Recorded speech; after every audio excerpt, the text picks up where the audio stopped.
자, 2021년 12월의 둘째 주, 오늘 함께 여러분과 나누실 말씀, 성도의 시간, 성도의 안식이라는 주제로 말씀을 나누고자 합니다. 마태복음 11장 28절에서 30절 말씀을 읽어보겠습니다. 수고하고 무거운 짐진 자들아, 다 내게로 오라. 내가 너희를 쉬게 하리라. 나는 마음이 온유하고 겸손하니 나의 멍에를 메고 내게 배우라. 그리하면 너희 마음이 쉼을 얻으리니 이는 내 멍에는 쉽고 내 짐은 가벼움이라 하시니라. 자, 오늘은 성도의 안식, 성도의 쉼이라는 주제로 말씀을 나누려고 하는데요. 최근에 혹시 여러분들 보셨을 수도 있는데요. 그 소말리아 내전을 다룬 영화가 있었죠. 우리나라 영화 모가디슈라는 영화가 개봉을 해서 흥행을 했던 그런 기억들이 있으실 겁니다. 근데 이 영화 이전에 그 비슷한 주제를 가지고 개봉했던 영화가 있었는데 우리나라 영화는 아니고요. 그 글래디에이터라는 영화로 유명한 리들리 스콧이라는 감독의 2002년작이었는데요. 블랙호크 다운이라는 그런 영화가 있습니다. 뭐 전쟁 영화죠. 같은 그 모가디슈하고 이제 비슷한 주제를 가지고 먼저 이제 개봉했던 영화인데요. 당시에 영화를 보면서 굉장히 인상적이었던 기억이 나는데요. 그 영화가 이렇게 처음에 이제 시작할 때, 그러니까 제가 이제 영화도 참 잘 만들었다, 잘 봤는데요. 그 영화가 처음 딱 시작하는 장면이 굉장히 인상 깊었습니다. 거기 이렇게 한 문구가 나오면서 영화가 시작을 하는데 뭐라고 써 있냐면 전쟁은 죽은 자에게만 끝이 난다. 그리고 플라톤 이렇게 써 있어요. 그러니까 전쟁은 죽은 자에게만 끝이 난다라는 이제 플라톤의 말을 인용하면서 이제 시작하는 영화였는데요. 지금도 이 문구가 굉장히 제 뇌리에 아주 선명하게 남아 있습니다. 사실 영화 속의 그 긴박하고 긴장감 넘치는 전쟁의 실상보다도 오히려 영화를 다 보고 나서 지금까지도 기억에 남는 건 이 한 줄의 문구가 더욱더 강렬하게 머릿속에 남아 있습니다. 영화가 시작되면서 보게 된 이 문구를 오히려 그 문구가 영화 내내를 지배하는 것 같은 느낌마저 듭니다. 어쩌면 그럴지도 모릅니다. 그 지긋지긋한 전쟁의 그 한복판의 모습들을 보고 있노라면 그 전쟁 속에서, 그 참혹한 전쟁 속에서 진짜 살아남기 위해서는 차라리 그냥 죽어야지만 거기서 빠져나올 수 있겠다라는 생각마저 들게 되는 그런 모습을 보게 되는 거죠. 그래서 이 영화 시작할 때 그 첫 줄, 그 한 줄, 전쟁은 죽은 자에게만 끝난다라는 이 말이 굉장히 강렬하게 느껴졌던 것 같아요. 실제로 그렇죠. 전쟁이 굉장히 참혹하고 고통스럽기 때문에 아마 플라톤은 그렇게 전쟁의 한복판에 서 있는 자들은 비로소 죽음을 통해서만이 자유로워질 수 있다고 말하고 싶었는지도 모릅니다. 그렇습니다. 누구도 전쟁을 원하지는 않습니다. 전쟁을 겪어보신 분들이든 그렇지 않은 사람이든 간에 전쟁에 뛰어들고 싶어 하지는 않을 겁니다. 사실 모든 사람들이 전쟁보다는 평화를 원하죠. 너무나 참혹하다는 걸 아니까, 전쟁의 그 한복판에서 일어나는 일들이 정말로 너무나 힘겹고 아프다는 걸 알기 때문에 그 보는 것만으로도 고통스럽기 때문에 사람들은 당연히 전쟁이 아닌 평화를 원하게 됩니다. 그런데 어떻게 생각해 보면 우리가 살고 있는 현실도 조금은 다른 모습이지만 한편으로는 굉장히 거칠고 잔인한 전쟁과 같을지도 모릅니다. 요새 여러분들 전 세계적으로 유명해진 그 오징어 게임이라는 그런 드라마 속에서도 사실은 아주 피를 튀기는, 정말로 이렇게 참 잔인하잖아요. 어떻게 보면 그 게임을 통해서 어떤 돈을 이제 갖기 위해서 정말로 그 참혹한, 어떻게 보면 놀이에 뛰어드는 거잖아요. 근데 사실은 이제 그런 모습을 보면서 우리가 드라마지만 우리의 현실도 사실은 어떤 의미에서는 저런 모습이다라는 생각을 하는 거잖아요. 겉으로 보기에는 그저 평범하고 대수로울 것 없어 보이는 그런 삶인 것 같지만 사실은요, 인간은 저마다 크고 작은 전쟁을 치르면서 살고 있기 때문입니다. 많은 사람들이 재밌게 봤던 그 미생이라는 드라마 혹시 기억나시나요? 저도 참 재밌게 봤었는데요. 그 드라마에서 나왔던 대사 중에 하나가 이런 대사가 있습니다. 모든 사람은 저마다 자기만의 바둑이 있는지 모르겠다. 이런 비슷한 대사들이 있는데요. 그건요, 사람은 저마다 자기만의 길이나 방법이 있다라는 이야기이기도 하지만요, 또 다른 의미에서는 저마다 자기만의 게임, 자기만의 싸움, 자기만의 전쟁을 치르고 있다는 의미이기도 합니다. 그렇다고 우리가 플라톤의 말처럼요, 죽어야만 끝나는 전쟁을 원하지는 않을 것입니다. 언젠가는 우리가 직면하는 수많은 전쟁 속에서 잘 살아남아서 승리를 맛보고 결국은 평온한 상태에 이르기를 원하겠죠. 그쵸? 누가 그 참혹한 전쟁에서 죽어야만 끝나는 그런 전쟁을 원하는 사람은 없을 겁니다. 그렇습니다. 전쟁을 하는 이유는요, 이기기 위한 거고요. 그렇게 이김을 통해서 사람들은 평안한 상태에 이르고 싶은 거죠. 다시 말하면 어떻게 보면 인간이 원하는 궁극적인 지점은 전쟁 그 자체는 아닙니다. 그 전쟁을 통해서, 그 전쟁을 넘어서서 얻게 되는 평안한 상태, 즉 안식에 이르고자 하는 것인지도 모릅니다. 여러분, 사람들이 돈을 버는 이유, 공부를 하는 이유, 일을 하는 이유, 이런 모든 것들이 대부분의 경우 왜 이런 것들을 치열하게 하냐 하면 잘 먹고 잘 살려고 하는 거잖아요. 그건 또 다른 의미에서 잘 쉴 수 있는 삶, 내가 쉬고 싶을 때 쉴 수 있는 삶을 원하기 때문인지도 모르겠습니다. 많은 사람들이 코로나 이전에 많은 사람들이 열심히 돈 벌어서 집도 사고 차도 사지만 또 하고 싶은 것 중에 하나가 좋은데 여행을 가고 맛있는 걸 먹고 그렇게 좀 누리면서 살고 싶어서 열심히 돈을 버는 경우가 많잖아요. 근데요, 또 아이러니하게 어떤 경우를 가만히 생각해 보면 쉬는 것보다 또 일하는 게 더 편하고 재밌다고 말하는 사람들도 많습니다. 가만히 생각해 보시면은 이제 그런 분들을 보셨을 거예요. 평생 일해온 직장에서 퇴직을 이제 하시게 됐는데, 정년이 돼서 이제 퇴직을 하셨는데, 오히려 그 이후에 이제 주어지는 그 자유로운 시간들이 굉장히 좀 지루하고 따분해서 곤혹스러워하는 그런 분들도 계실 겁니다. 자주 쉬지 못하고 일만 하는 사람들은 짧은 휴식이 꿀맛같이 여겨지겠지만요, 막상 일주일이고 이주일이고 쉬게 되면 또 지겨워하기도 한다는 겁니다. 그렇게 생각하면 전쟁 같은 치열한 삶이나 또 장시간의 한가로운 삶이 꼭 이거는 좋고 나쁘다, 이것과 저거는 정반대다라고 볼 수도 없는 것 같습니다.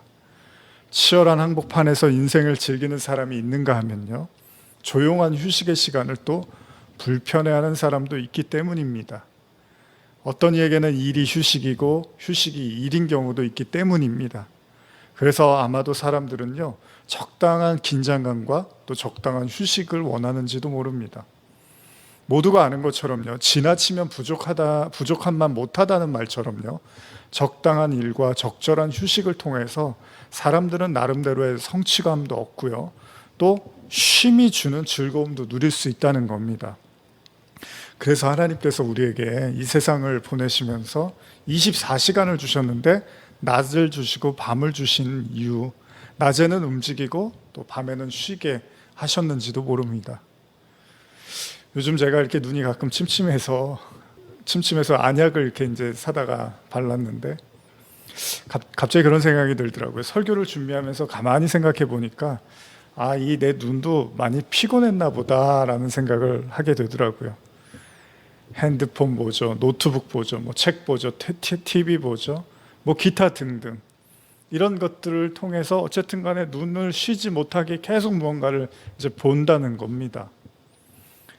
그러니까 눈도 고생을 많이 한 거죠. 여러분들도 아마 특히 이제 학생들도 그렇지만 휴대폰은 계속 이제 집에서 이렇게 들고 보는 경우들이 많잖아요. 어르신들도 그렇고 요즘은 어른 아이 할 것 없이 휴대폰 이렇게 많이 보잖아요. 작은 글씨도 보고 또 깜깜한 데서도 보고 그러니까 눈이 이제 많이 피로해지겠죠. 그래서 눈을 감고 쉬라고 잠을 자는지도 모르겠습니다. 사실 눈을 이렇게 감고 잠깐이라도 이렇게 쉬게 해주는 게 굉장히 중요한 거잖아요. 이게 새삼 이게 중요하다는 걸 요즘 느끼는데, 그래서 많은 사람들이 그러하듯이 원하든 간에 원치 않던 간에 저녁이 되면은 다 눈을 붙이는 거죠. 물론 잠을 자야지만 그 신체의 기능이 다시 이렇게 회복이 돼 리셋이 돼서 하루를 잘 마무리하고 또 새로운 하루를 시작할 수 있겠지만, 이 눈이라는 관점에서 보면 잠을 자야지 또 사람이 눈을 감잖아요. 그래야지 눈도 또 쉬게 해주는 거잖아요. 그러니까 이것저것 보느라고 지친 눈에게 긴 휴식을 줄 수 있는 그런 시간인 셈인 거죠. 잠을 잔다는 건. 그런 의미에서 쉰다는 건 새로운 또 시작을 위한 것인지도 몰라요. 요즘 불면증으로 고생하시는 분들 뭐 가끔 저도 이렇게 또 성도분들하고 말씀 듣다 보면 또 그런 말씀도 하시고 그런데 불면증으로 고생하시는 분들이 많이 계실 줄 압니다. 잠을 제대로 못 자면요, 사실 다음날 그 활동에 큰 제약을 받게 되는 경우들이 많죠. 그리고 그렇게 이제 피곤이 계속 쌓이면 이제 자연스럽게 몸이 또 쇠약해질 수밖에 없겠죠. 그래서 참 잠을 또 잘 자야 되는 거죠. 그래야지 또 다음날 하루를 또 가뿐하게 시작을 할 수 있습니다. 두말하면 잔소리겠지만요, 사람은 적당한 일도 해야 되지만 잘 쉬기도 해야 된다는 거죠. 그러면서 생각해 봅니다.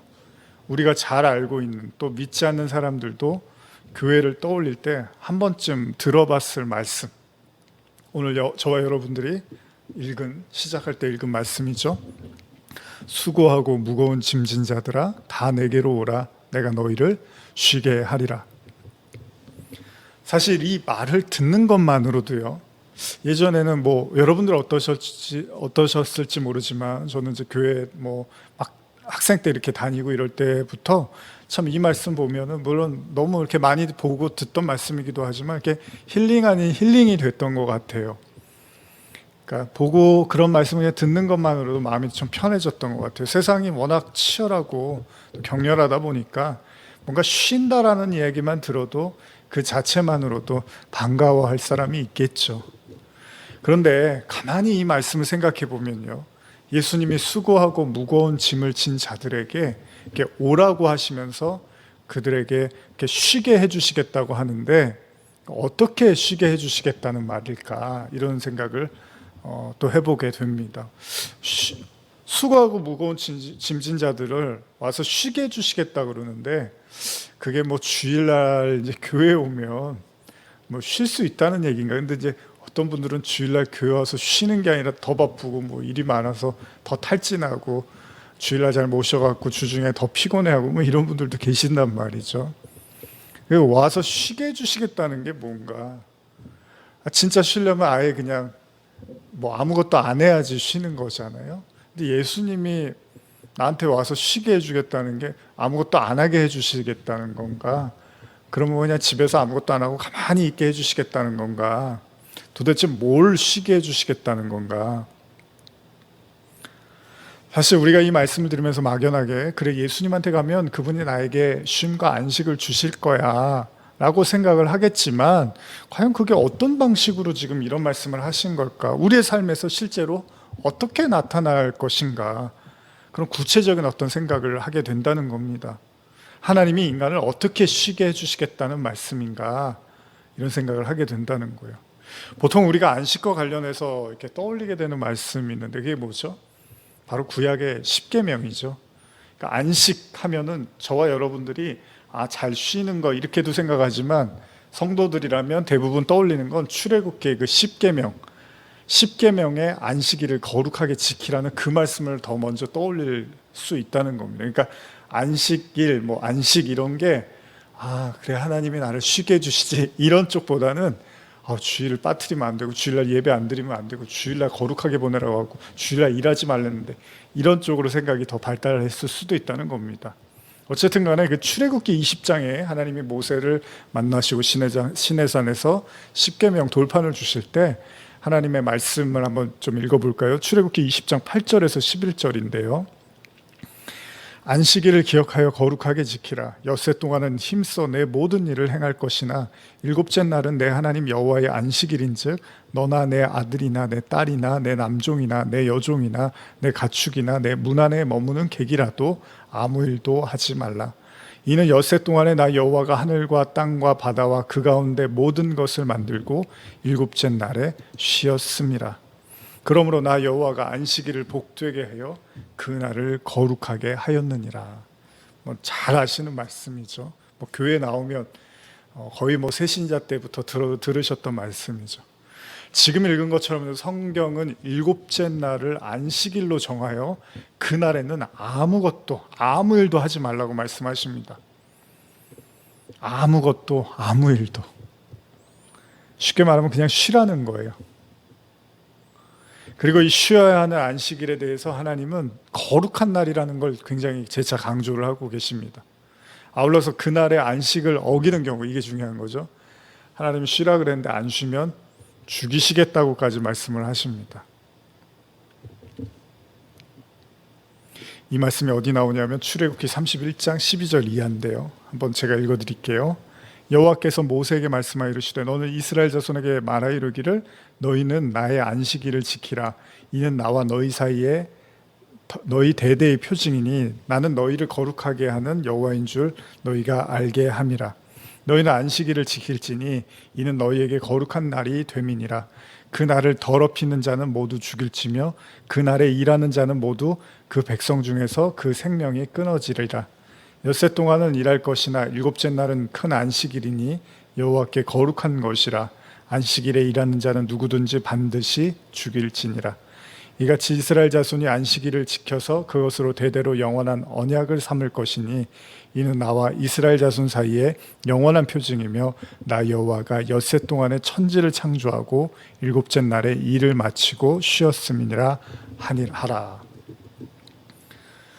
저도요 학생 때요 교회 다닐 때부터 많이 들었던 이야기지만 여러분도 마찬가지죠. 주일 잘 지켜야 된다는 말 아마도 이 이야기들을 참 오랫동안 들으셨을 거예요. 십계명의 안식일을 이야기하면서 성도는 반드시 주일 성수를 해야 된다 이런 말이 있죠.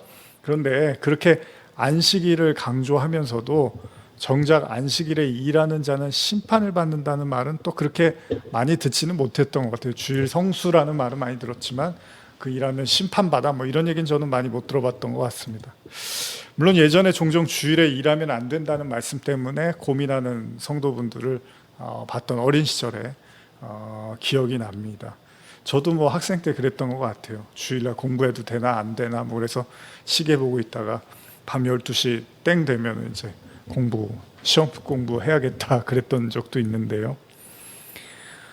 요즘은 좀 예전과는 많이 달라진 분위기를 느낍니다. 물론 지금도 또 그렇게 하시는 분들도 계시지만 만약에 우리가요 이 말씀을 그냥 있는 그대로 생각한다면 하나님은 안식일 즉 오늘날에 이제 주일이죠. 주일에는 절대 일을 해서는 안 되며 거룩한 날로 보내야 되고 또한 그 날에 일을 하면 심판을 또 받게 된다는 거죠. 심지어는 하나님이 안식일을 더럽히거나 일을 하는 자는 죽이겠다고도 하시고 하나님과 끊어진 자라고까지 말씀을 하세요.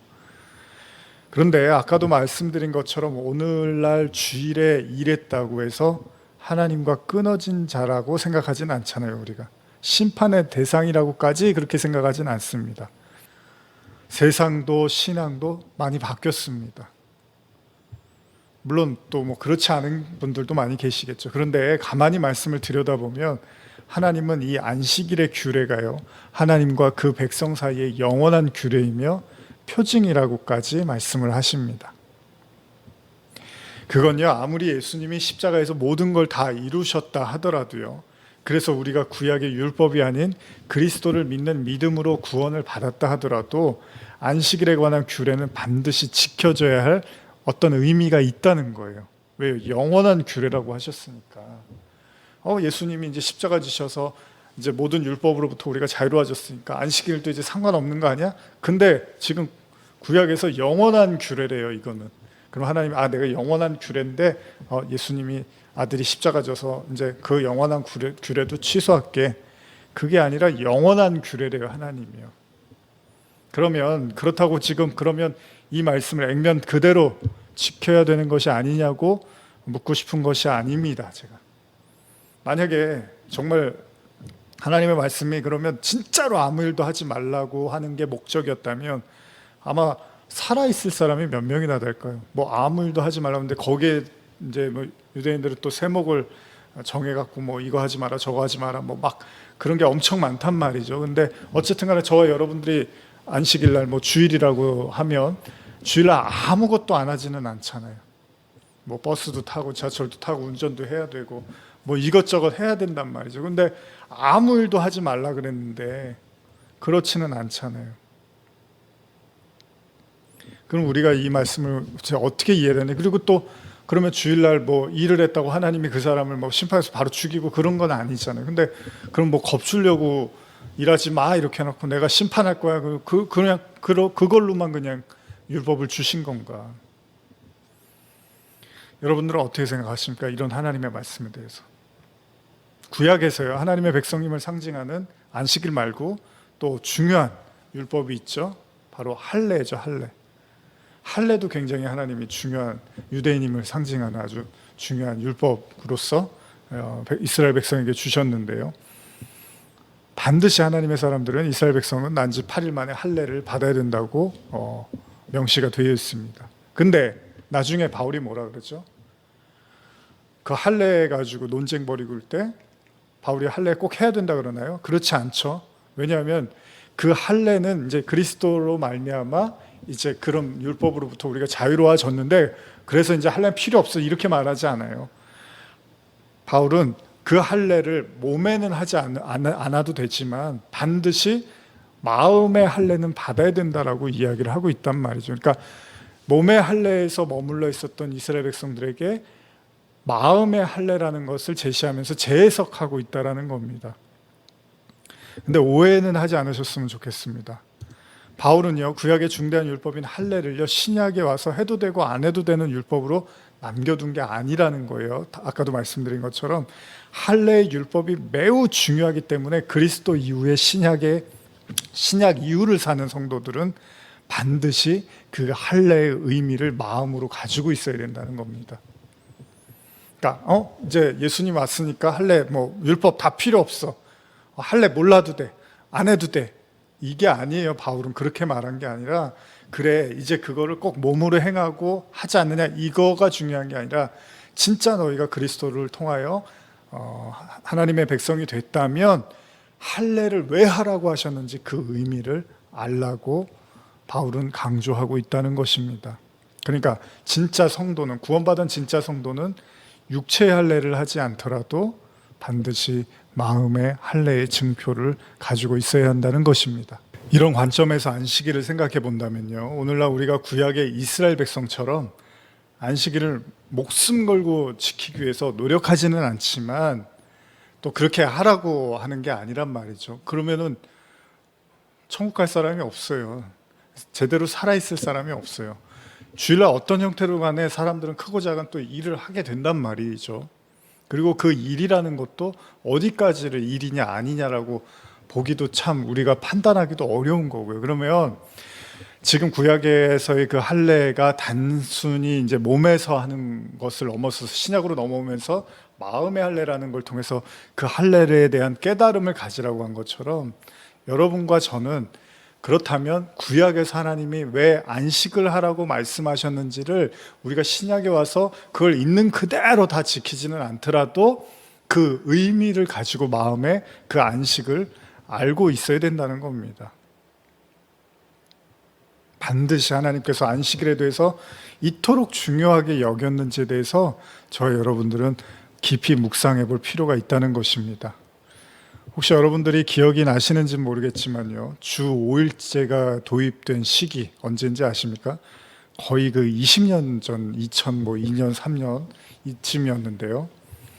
지금은요, 우리가 이제 5일을 일하고 이틀 쉬는 거를 당연하게 생각을 하지만, 물론 또 꼭 그렇지는 않은 분들도 계십니다. 그런데 우리도 예전에는 6일을 일하고 하루만 쉬던 것을 정상적인, 그냥 일반적인 걸로 이해했던 때가 있었죠. 그때는 그게 너무나 당연한 것이었습니다. 그래서 처음에 그 주 5일제가 도입됐을 때요, 교회에서도 굉장히 논란이 있었던 걸로 제가 알고 있습니다. 왜냐하면 분명히 하나님이 6일은 일하고 7일째 쉬라고 했는데 5일만 일하고 6일, 7일 쉬면은 이건 성경적이지 않는 거 아니냐 뭐 이러면서 이런저런 논쟁이 있었던 것으로 기억이 됩니다. 그래서 이제 요즘은요, 토요일 날 학교 갔던 그 시절이 가끔 떠오르기도 합니다. 지금이야 이틀을 쉬는 게 당연하지만요, 그 당시에는 일주일에 하루만 쉬었기 때문에 어쩌면 또 한편으로는 더 소중하고 꿀맛 같았는지도 모릅니다. 그렇게 하루 쉬던 주일날 아침 일찍 일어나 교회에서 대부분의 시간을 보냈던 학생 시절이 문득 떠오르고는 합니다. 어찌 보면은 쉬지 않고 일찌감치 교회에 나와서 또 봉사도 하고 친구들과 어울리고 그냥 하루 종일 저도 교회에 살았었는데요. 근데 그때 지금 생각해보면 그게 또 그렇게 막 피곤하게 느껴지지는 않았던 것 같습니다. 어찌됐든 간에 이제 세상이 바뀌고 이제 5일째에서 지금 이제 4일째까지도 논의를 하고 생각을 하고 있는 그런 시대를 우리가 살고 있습니다. 자, 어쨌든 간에 현실은 그런데 성경에서는 왜 하나님이 그렇게 안식일을 중요하게 여겼을까? 왜 하나님의 백성이라면 반드시 그날은 쉬어야 된다고 말씀을 하신 걸까? 심지어는요, 그냥 쉬는 것이 아니라 아무런 일도 하지 말라고까지 말씀을 하십니다. 여러분들이 그냥 이렇게 생각할 수 있을 거예요. 하루 쉬어야지 몸 건강을 위해서 하나님이 우리 건강하라고 쉬라고 하신 거 아닐까?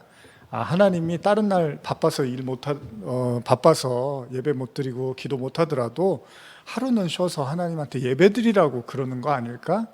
뭐 이런저런 여러분들이 생각을 하실 수 있을 거예요. 그런데 그러면은 좋아요. 하나님이 인간을 되게 아끼고 생각해서 쉬라고 이런 어떤 배려 차원에서 안식일을 주셨다고도 생각하신다면 그럼 좋은데, 근데 그날 일을 하고 쉬지 않는 사람을 죽이겠다고까지 말씀하시는 것은 조금 이해가 가지 않지 않습니까?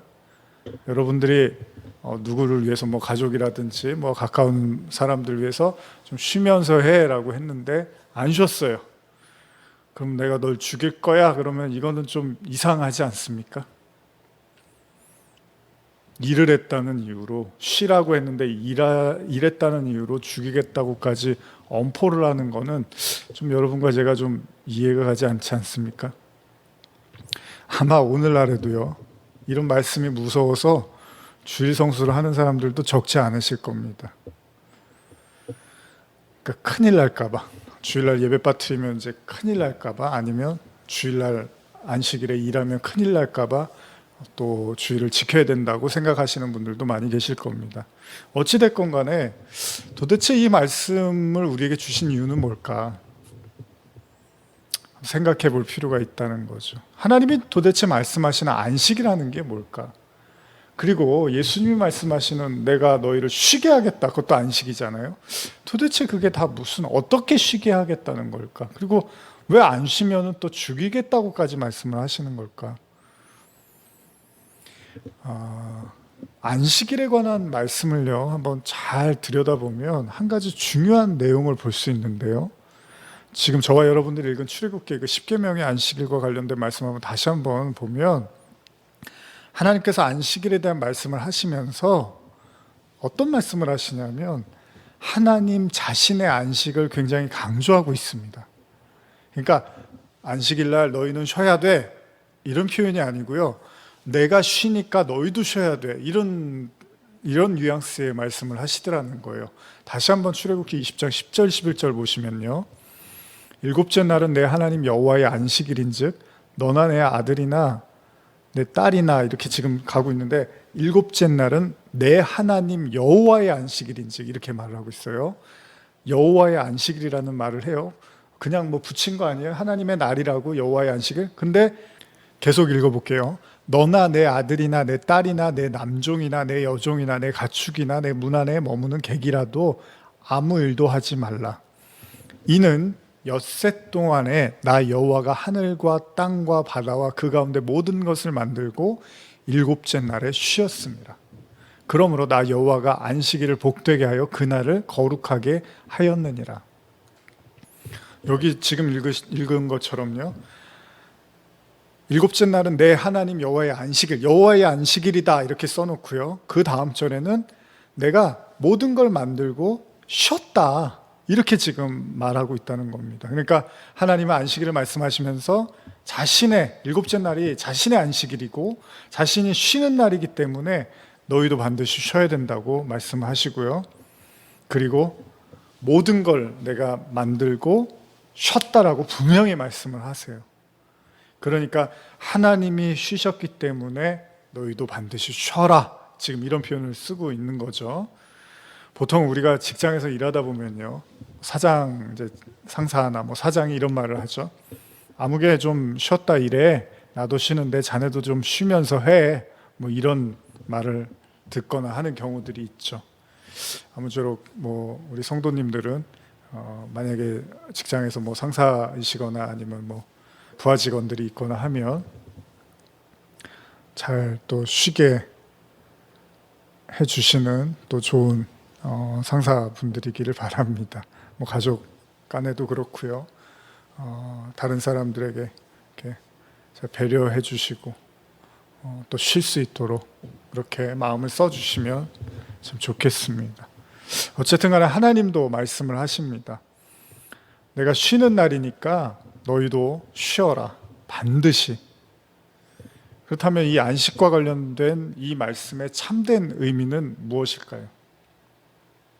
왜 하나님은 이토록 안식일을 중요하게 여기신 걸까요? 심지어는 영원한 규례라고까지 말씀을 하시면서 쉬어야 된다고 얘기를 하세요. 지난 한 주 참으로 피곤하고 지친 하루하루를 보내셨을 많은 성도분들이 계시다고 생각이 됩니다. 저 개인적으로도 그랬고요. 또 우리 가족들도 그랬습니다. 또 아마 모두가 겪고 있는 이 코로나로 인해서 가뜩이나 힘겨운 세상, 더 고단한 하루하루를 또 보내셨을 것이라고 생각이 됩니다. 지난주에도 나누었지만 지친 사람들에게 필요한 것이 있다면 바로 휴식이겠죠. 이걸 모르는 사람은 없습니다. 문제는요, 몸은 쉬고 있어도 또 마음이 그렇지 못한 경우가 많죠. 제가 이 말씀을 이제 다음 주로 이어가겠습니다. 뭐 한 주에 다 하기에는 너무 설교가 길어지니까요. 그럼 또 여러분들이 더 피곤하실 수 있잖아요. 다음 주일로 설교를 넘기면서 마지막으로 오늘 처음 읽었던 본문, 예수님의 그 수고하고 무거운 짐진 자들에게 쉬게 해주시겠다는 말씀, 이걸 한번 다시 떠올려 보면서요. 여기서 그 쉬게 해주시겠다는 그 쉬다라는 그 원어의 의미를 보면요. 쉬다, 안식하다라는 그 육체적인 어떤 휴식의 의미도 있지만요. 또 다른 의미에서는 마음을 시원하게 하다, 상쾌하게 하다라는 의미도 있습니다. 그러니까요. 예수님이 자신에게 오면 쉬게 해주시겠다는 것이요.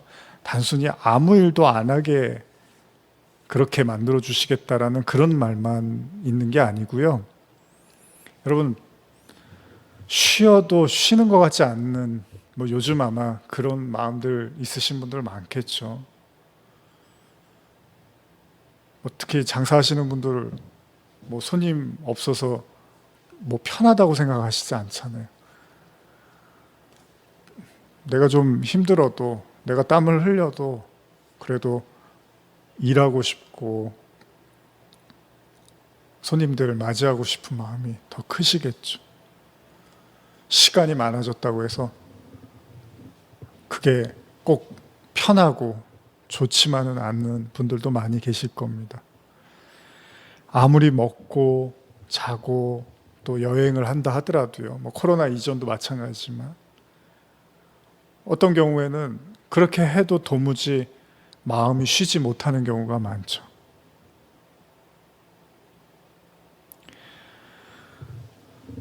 쉬어도 쉬는 것 같지 않고 먹고 자고 여행을 하고 좋은 건 다 했는데도 마음이 편치 않은, 예수님이요 나에게 오라고 말씀하신 건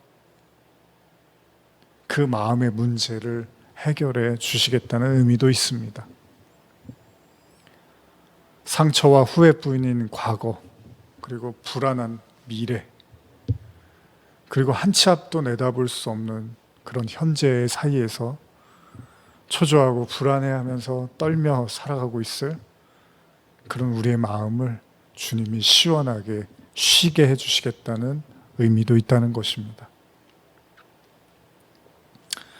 저와 여러분들이 그런 마음이 있을 거예요. 이 마음이 좀 시원해, 홀가분해졌으면 좋겠다. 이 초조와 불안을 다 떨쳐버렸으면 좋겠다.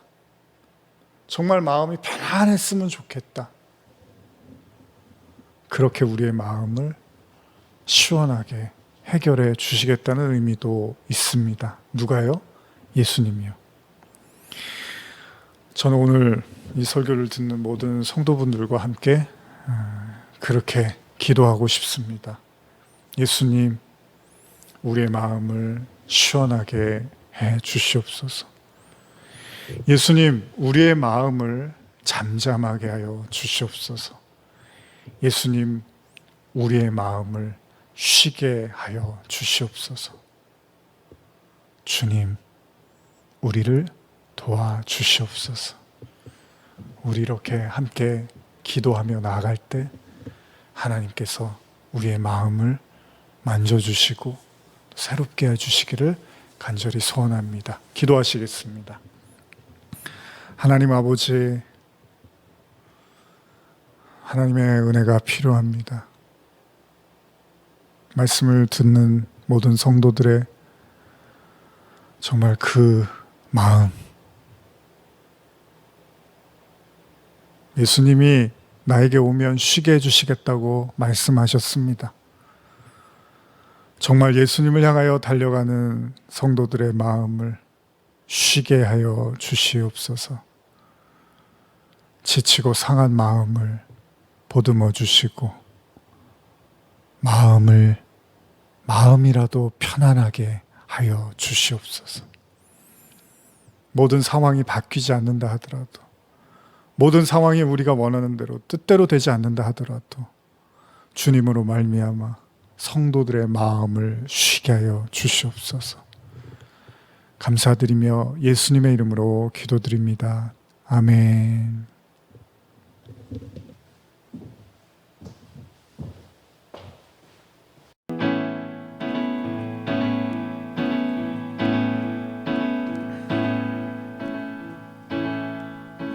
주님 곁으로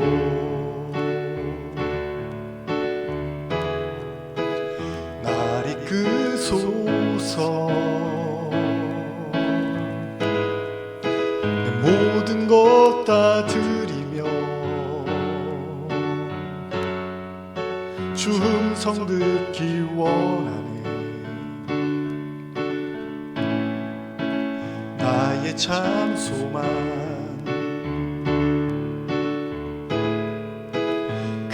무엇과도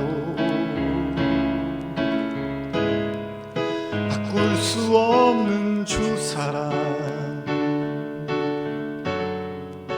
그 품 안에 나 거하리. 주님의 길로 인도하소서.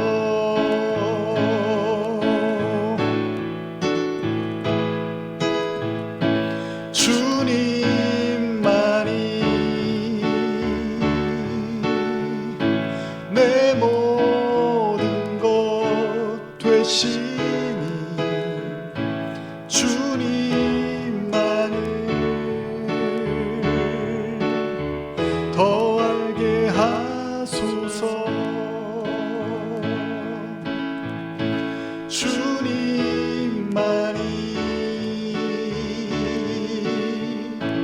내 모든 것 되시니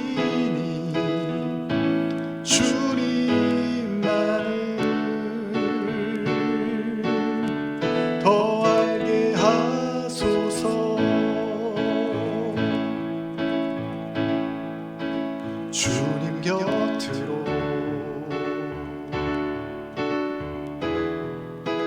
날 이끄소서. 내 모든 것 다 드리며 주 주 음성 듣기 원하네. 나의 참 소망 그 무엇과도 바꿀 수 없는 주 사랑 그 품 안에 난 길이 주님의 길로 인도하소서.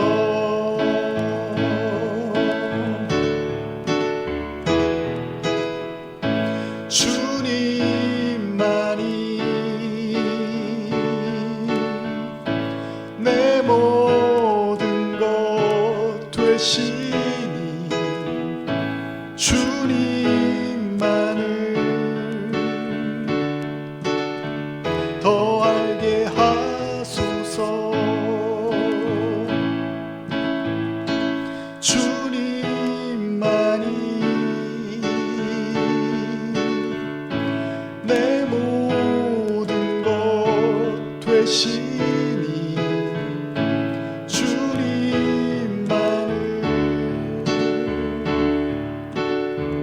더 알게 하소서.